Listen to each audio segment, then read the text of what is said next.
Good morning, students. We will resume the same chapter. ठीक है? We have completed the revenue system.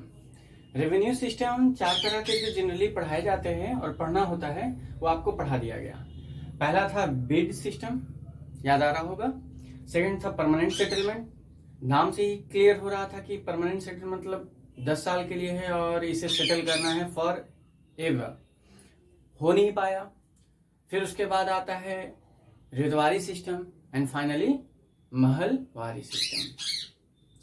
तो इस तरह से 4 सिस्टम आते हैं और इनका सबसे बड़ा ड्रॉबैक क्या है कि कुछ हो या ना हो, किसानों की जीवन खराब हो गई, पूरी तरह से खराब हो गई। जितना इनकम पहले था खुशी खुशी रहते थे, सेल्फ सफिशिएंट थे, जो गांव का था उसमें ही वो खुश रहते थे। अब उन्हें गांव से बाहर निकलना पड़ रहा है काम धंधों के लिए, to earn some more supplement to sustain their family as well as himself also. तो बात करते हैं कि वो जो लैंड रेवेन्यू लाया गया उसका इम्पैक्ट क्या पड़ा। The land revenue settlement impoverish the peasant. इनकी जो हालात है वो बहुत खराब कर दी गई। लैंड नाउ बिकम अ सेलिएबल, देखो नया वर्ड है, सेल से बना है सेलिएबल, ध्यान दीजिएगा, यानी बेचने योग्य चीज बन गया है, कोई कमोडिटी बन गया है। पहले तक बिकता नहीं था, लोग खरीदते नहीं थे। जरूरत है थोड़ा सा चारागाह, थोड़ा सा फॉरेस्ट एरिया क्लियर किए और वहां पे खेती करना शुरू कर दिए। अब क्या है कि वो टैक्सेबल ज्यादा हो गया है, परमिशन चाहिए, ये चाहिए, वो चाहिए, खेतों का खरीद बिक्री शुरू हो चुका था। Commodity which could be sold, bowed and mortgage. Mortgage भी नया शब्द है आपके लिए शायद। मॉर्गेज मतलब होता है गिरवी रखना, पैसे नहीं है घर पे, कोई काम बहुत ज्यादा पड़ गया है, जमीन के कागज, जमीन का चीज आपने किसी बड़े किसान के पास, किसी बड़े ट्रेडर के पास या मनी लेंडर के पास, ठीक है, साहूकार के पास आपने दे रखा है। वहां से जो भी पैसे की जरूरत है वो आपने कर्ज के रूप में लिया है on high rate of interest. अब हम लोग चूंकि ये जान चुके हैं कि किसानों की हालत बद से बदतर हो चुकी थी, लेकिन उसके पीछे कुछ कारण है। बेसिकली 3 कारण हैं जो आपको पढ़ने चाहिए, समझने चाहिए। और ये 3 कारण हैं जिसमें से पहला आपने पढ़ चुका है, कंपनीज रेवेन्यू डिमांड, जो धीरे धीरे समय के साथ उनकी डिमांड्स बढ़ रही थी। जहां शुरू में 10%, 12%, 15% किंग या राजा को जाता था टैक्स के रूप में, ये कंपनी जब आई तो ये 50% तक चली गई थी। आप सोच सकते हो 100 रुपए कमाने पर आपसे 50 रुपए टैक्स के रूप में ले लिया जाए, क्या होगा आपका। फेल्यूर ऑफ क्रॉप्स, पहले किसान का जब बिफोर कमिंग ऑफ ब्रिटिशर्स, किसान का अगर फसल खराब हो रहा है तो राजा ये देखता था और टैक्स माफ कर देता था या कम कर देता था। इनफैक्ट टाइम टू टाइम किसी न किसी तरीके से सप्लीमेंट भी करता था ताकि किसान की स्थिति बनी रहे अच्छी तरीके से। किसान रहेंगे तो व्यापार रहेगा, व्यापार रहेगा तभी तो साम्राज्य रहेगा। कॉस्टली सोशल कस्टम, काफी अलग तरीके का ये बात है। कॉस्टली सोशल कस्टम, किसान गरीब है, घर में कोई प्रोग्राम है, खर्च करने के लिए बढ़ चढ़ के करना है। घर में लड़कियों की शादी है, चाहे वो बेटी हो या बहन हो, बहुत बढ़ करके खर्च करना है, कर्ज लेकर के करना है, शो ऑफ करना है। वो भी किसान, मैं भी किसान, उसकी भी आमदनी मेरे बराबर की, वो भी बहुत कर्ज लेकर किया है, मुझे भी अपनी साख को बेहतर रखने के लिए, इमेज को बेहतर रखने के लिए कर्ज लेना पड़ रहा है। सोशल प्रेशर है, लोग क्या कहेंगे कि ये फला क्या शादी हुआ, कुछ था नहीं, बैंड बाजा नहीं था, ये नहीं था, वो नहीं था, यानी सोशल प्रेशर है। और उस कारण से किसान गरीब के गरीब रह जा रहे थे। ये 3 major factor, companies revenue demand जो लगातार बढ़ रहा था, फेल्यूर ऑफ क्रॉप्स में कोई सपोर्ट नहीं, कॉस्टली सोशल कस्टम, ये 3 ऐसे फैक्टर हैं जो किसानों को धक्का दे रहे थे एक खराब जीवन जीने के लिए। Force the farmer to either sell part of their land. सोच लीजिए किसान के लिए जमीन कितना इंपॉर्टेंट होता है, और ये प्रेशर पड़ रहा था कि चाहे तो अगर इससे बाहर निकलना है, कर्ज के जाल से बाहर निकलना है, तो फिर बेचो और बोरो या फिर कर्ज लो from money lender at high rate of interest. ये हाई रेट ऑफ इंटरेस्ट क्या है? हाई रेट ऑफ इंटरेस्ट कहने का मतलब है आपने किसी से 10,000 रुपए लिए, 10,000 रुपए का सालाना आपको चुकाना है, मान लीजिए 10% के रेट ऑफ इंटरेस्ट पे लिए सालाना, तो आपको सालाना में 10% पे चुकाना है, यानी कि साल के अंत तक आपको 1,000 रुपये ज्यादा देना है। लेकिन अगर ये महीने का हो जाए, पर मंथ हो जाए, सपोज मंथ हो जाता है, तो क्या होगा, एक महीने में आपको 1,000 ज्यादा देना होगा, 12 महीने में 12,000। तो आमदनी कम हो रही है और खर्च बढ़ जाएंगे। तो इसलिए ये जो हाई रेट ऑफ इंटरेस्ट वाले कर्ज होते हैं, बोरिंग होते हैं, वो डेंजरस होते हैं। अब लेकिन कर्ज तो लेना है, सोशल कस्टम है, कॉस्टली सोशल कस्टम है, तो उस कारण से सर्कल ऑफ बोरोइंग हो जाता है। खेती करनी है, बीज लेना है, दिस दैट करना है, कर्ज चुकाना है, फिर से कर्ज ले लिए, एक कर्ज पे दूसरा कर्ज, दूसरे कर्ज पे तीसरा कर्ज, और इस तरीके से कर्ज का जाल बनता है, डेप्ट ट्रैप।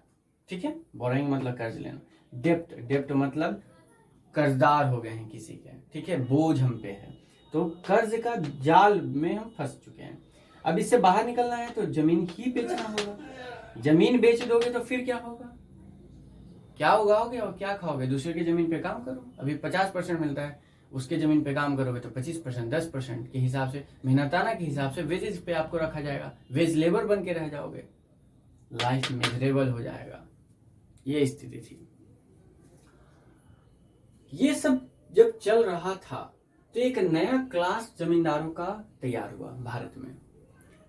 जमींदारों का नया क्लास या वर्ग कहने का मतलब है कि पहले भी थे, लेकिन ठीक ठाक एक नाम हुआ करता था, एक पहचान हुआ करता था, लोग सम्मान की नजर से देखते थे। लेकिन अब इस शब्द के पीछे एक नकारात्मक सोच आ चुका था। ये जमींदार पूरी तरह से सेल्फिश थे। जमीन तो इनकी होती थी, लेकिन जमीन का देख रेख नहीं करना है।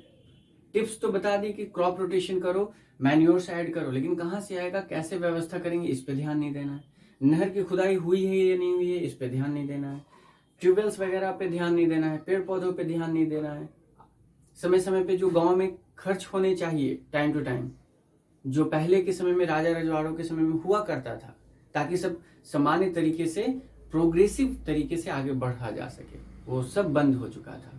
इन्हें क्या मतलब था कि जमींदारों को ज्यादा से ज्यादा टैक्स लेना है, ताकि हम ब्रिटिशर्स को खुश रख सके, ताकि वो हमसे खुश रहेंगे तो हमें ज्यादा जमीन मिलेगा जमींदारी करने के लिए, हमारी नाक, हमारी शाख ऊपर उठेगी।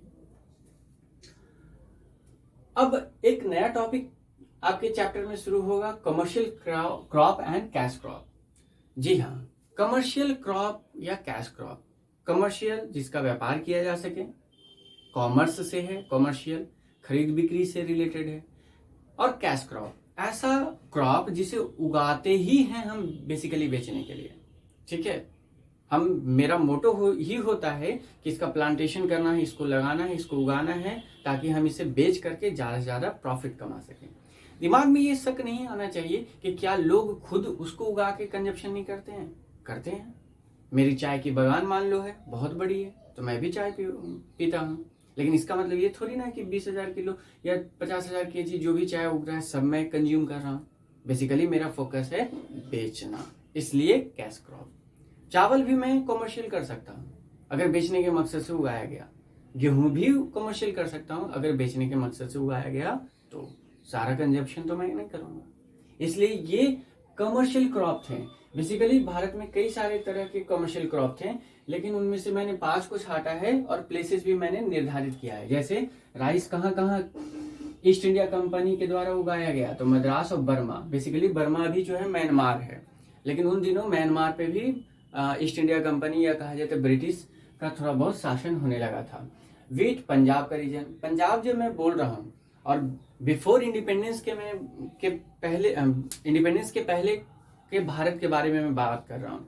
तो आपको ये समझना चाहिए कि पंजाब का मतलब आज का भारत का पंजाब नहीं, उस समय के भारत का पंजाब, जिसमें पाकिस्तान का बहुत बड़ा हिस्सा आता है। पंजाब के अंदर बहुत बड़ा प्रांत हुआ करता था। ठीक है, और जब बंगाल बोल रहे हैं तो आपको सिर्फ वेस्ट बंगाल नहीं, पूरा बांग्लादेश, बंगाल समझना होगा, part of northern part of UP समझना होगा, सम पार्ट ऑफ आसाम समझना होगा। काफी बड़ा हिस्सा होता है बंगाल का। ठीक है, फिर आता है टी, आसाम में है, काफी फेमस है आसाम टी। जूट बंगाल में, क्योंकि यहाँ पे पानी की कमी है नहीं, जूट को बहुत पानी चाहिए। Cotton Gujarat Maharashtra because of black soil, आपको पहले से भी कुछ कुछ पता है। जब आप पहले किसी जमीन पर गेहूं खाने पीने वाले अनाज उगा रहे हो, ठीक है, फूड क्रॉप उगा रहे हो, लेकिन कंपनी ने आपको प्रेशर दिया, लालच दिया या किसी तरह से फंसाया, now you have to grow cash crop. उन्होंने किसी भी तरीके से आपको फंसा दिया, मैं बाद में डिस्कस करूंगा। तो आपने कैश क्रॉप उगाना शुरू किया। अब कैश क्रॉप खाने पीने की चीज तो है नहीं, सिंपल सी बात है।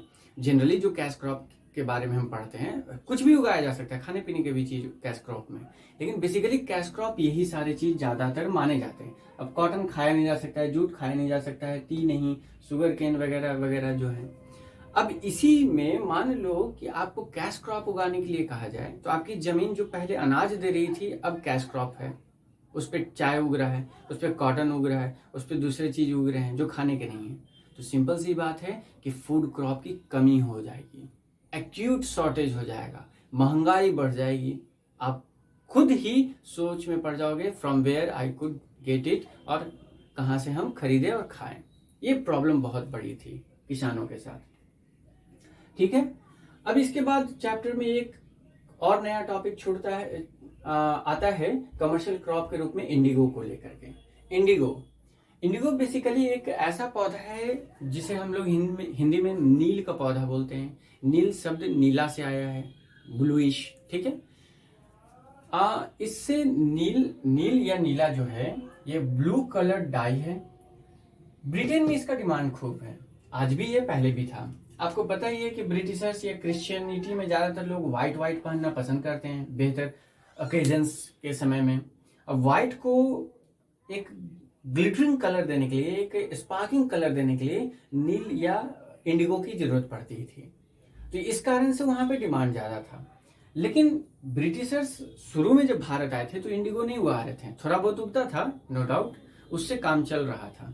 काम कैसे चल रहा था, तो बेसिकली इंडिगो का जो कंजप्शन था वो नॉर्थ अमेरिका से हो रहा था यूरोप को। नॉर्थ अमेरिका में कई सारे प्लांटर्स गए हुए थे यूरोप के, कई सारे व्यापारी जाकर के वहां पर मजदूरों से काम करवाते थे और वहां से उगा करके यूरोप में बेचते थे। That was the job they used to work. लेकिन वहां पर कुछ प्रॉब्लम आया नॉर्थ अमेरिका में, और जिस कारण से वहां से प्लांटर्स को हटना पड़ा। अब सिंपल सी बात है, जो पहले जहां पर हम उगा रहे थे नील और यूरोप में भेज रहे थे, अब मुझे वहां से हटना पड़ रहा है, तो डिमांड तो कम नहीं होगी, कंजप्शन तो कम होगी नहीं। हाँ, सप्लाई घट गया है तो डिमांड और बढ़ गया होगा। तो अब मुझे नया जगह चाहिए, तो नया जगह के लिए ही उनका नजर पड़ता है भारत पे, और भारत आते हैं वो, और आए हुए थे बेसिकली, लेकिन अब वो वहां पर यानी भारत में भी इंडिगो का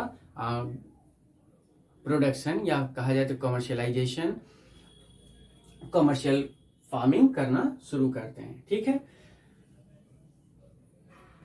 ग्रेट ब्रिटेन में या फिर कहा जाए तो यूरोप में नील डिमांडेबल चीज तो था, लेकिन एक समय में इसका डिमांड बहुत तेजी से बढ़ा। कब बढ़ा,